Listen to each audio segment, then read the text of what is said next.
morning, students. Today we started the topic that is democracy.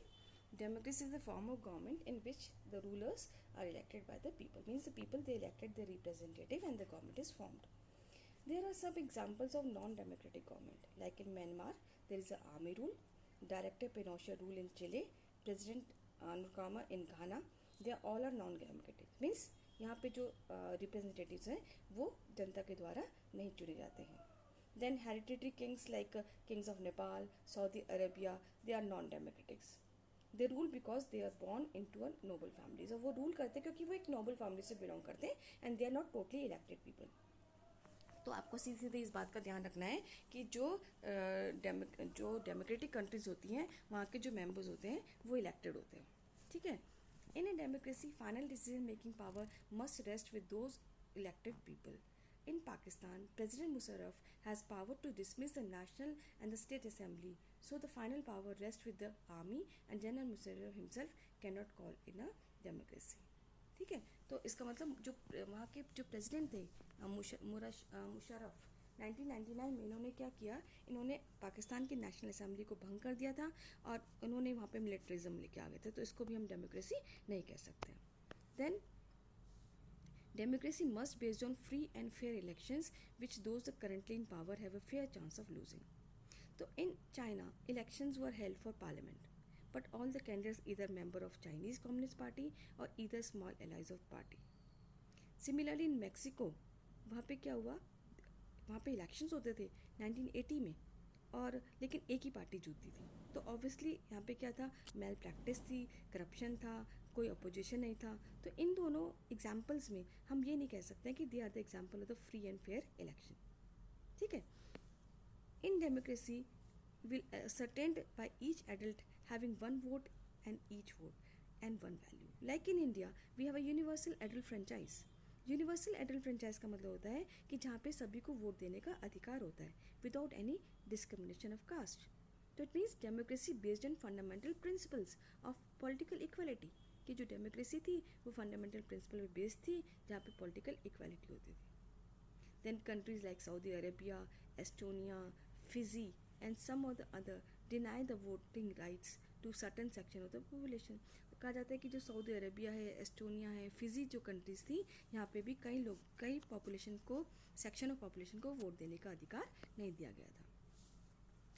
लेकिन जो democratic government होती है ना वो रूल करती है limit set by the constitution and the citizen right. A democratic government can not do what it likes after winning the election. It has to respect certain basic rules and it is accountable not only to people but to the other independent officials. So जो democratic government होती है जब वो चुन ली जाती है तो वो उनको अपनी मर्जी से काम नहीं करना होता है. They have to work according to the people. वो उनके लिए अकाउंटेबल होते हैं या कुछ इंडिपेंडेंट ऑफिशियल्स के लिए भी होते हैं. It means they can't take the decision of their own way. ठीक है. यहाँ पे एक एग्जाम्पल दिया गया है that is Robert Mugabe. Mugabe he is the president of Zimbabwe and who is ruling about last 38 years. But in many incidents he has behaved is undemocratic वे.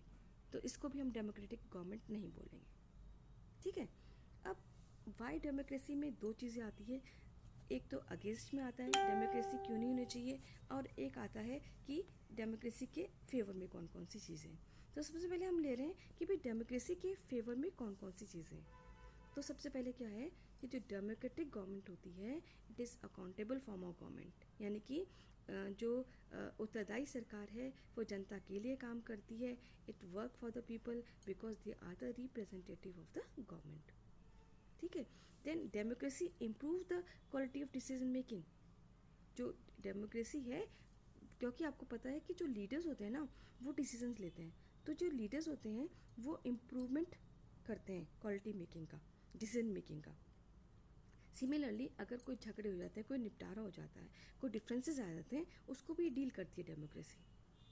और it enhance the dignity of citizen. मतलब कि ये नागरिकों की प्रतिष्ठा को, मान को भी बढ़ाती है. कैसे? By giving the fundamental right to them. उनको फंडामेंटल राइट दिए जाते हैं कि भाई तुम भारत के नागरिक हो, you are the citizen of the India, by giving the vote to them. Political rights उनको दिए गए.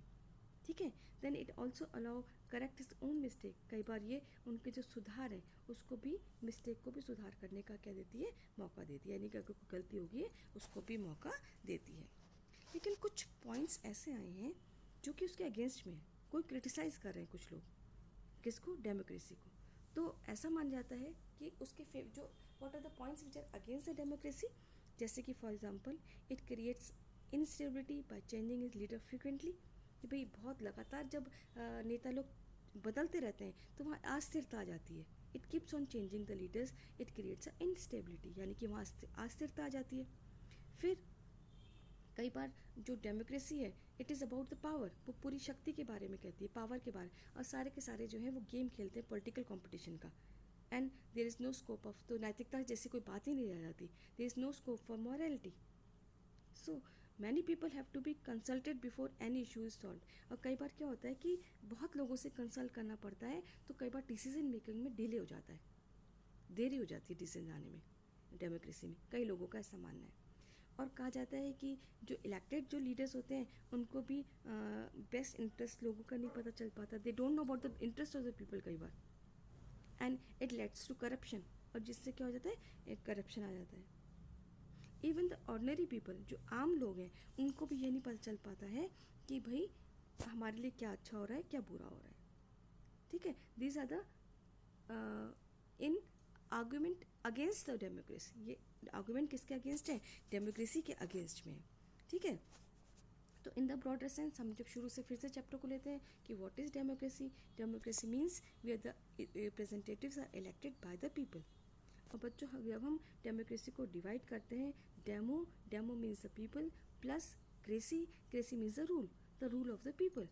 As you all know, in the end I would like to conclude with this chapter that Abraham Lincoln was the first American president who gave the definition of democracy, democracy of the people, for the people and by the people। ठीक है, I hope ये chapter आप लोगों को समझ में आया होगा। Thank you so much.